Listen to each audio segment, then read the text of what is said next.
लोकतंत्र और चुनाव पर निबंध। भारतीय लोकतंत्र को विश्व का सबसे बड़ा लोकतंत्र कहा जाता है।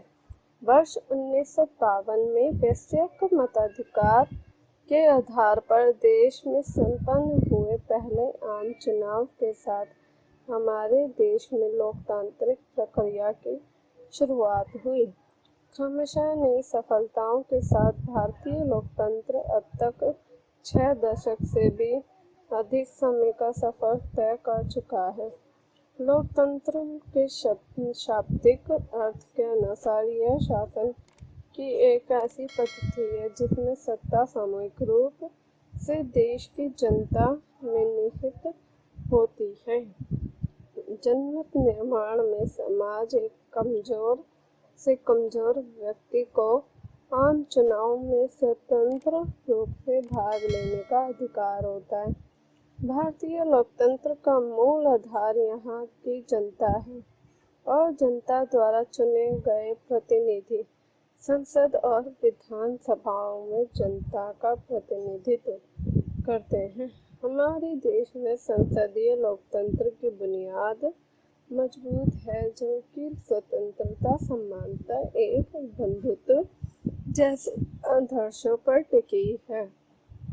भारतीय लोकतंत्र का सबसे प्रबल पक्ष इस बात में निहित है कि जब भी सरकार जनता की आकांक्षाओं पर खरी नहीं उतरती, तब जनता अपने मताधिकार का प्रयोग करके सरकार को सत्ता से बाहर कर देती है, जिसका प्रत्यक्ष उदाहरण वर्ष 2014 में संपन्न 16वें लोकसभा चुनाव परिणाम के रूप में देखा जा सकता है।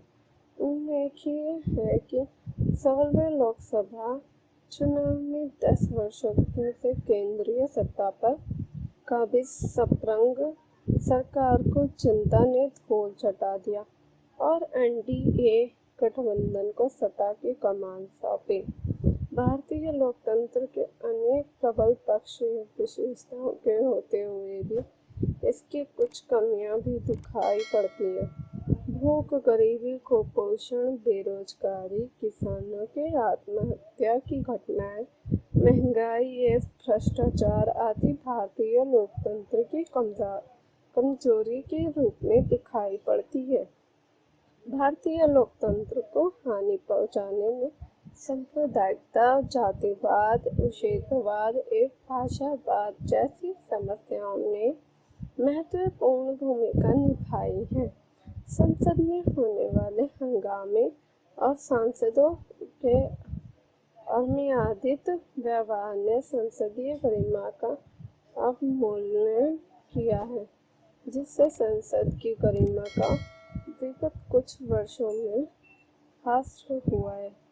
किसी भी लोकतंत्र देश में चुनाव महापर्व का महत्व रखता है, परंतु दुखद बात यह है कि भारत में कई चुनाव सुधारों को लागू करने बाद भी हम एक निर्दोष चुनाव प्रणाली विकसित नहीं कर पाए हैं। आज भी चुनावों में धनबल और बाहुबल का बढ़ चढ़कर इस्तेमाल हो रहा है, जिसका प्रत्यक्ष उदाहरण अक्टूबर-नवंबर 2015 में संपन्न बिहार विधानसभा चुनाव है। इन सब बातों के बावजूद भारतीय चुनाव प्रणाली में पारदर्शिता और सुधार के लिए समय समय पर चुनाव आयोग द्वारा महत्वपूर्ण कदम उठाए गए हैं, जैसे पूर्व चुनाव आयुक्त टी.एन. शेषन की पहल पर मतदाता पहचान पत्र जारी किए गए। चुनावों में पारदर्शिता लाने के लिए इलेक्ट्रॉनिक वोटिंग मशीन (ईवीएम) का प्रयोग शुरू किया गया। सितंबर 2013 से ईवीएम के साथ voter verified paper audit trail (VVPAT) प्रणाली को जोड़ दिया गया, तो वहीं नॉन ऑफ अबव नोटा का विकल्प उपलब्ध करवाकर राइट टू रिजेक्ट का अधिकार मतदाताओं को उपलब्ध करवाया गया। अतः भारतीय लोकतंत्र विश्व का सबसे बड़ा लोकतंत्र होने के साथ साथ एक निष्पक्ष और पारदर्शी चुनाव प्रणाली विकसित करने में सफल रहा है, जिसमें उत्तरोत्तर सुधार भी हो रहा है, जो एक मजबूत लोकतंत्र का प्रमुख लक्षण है।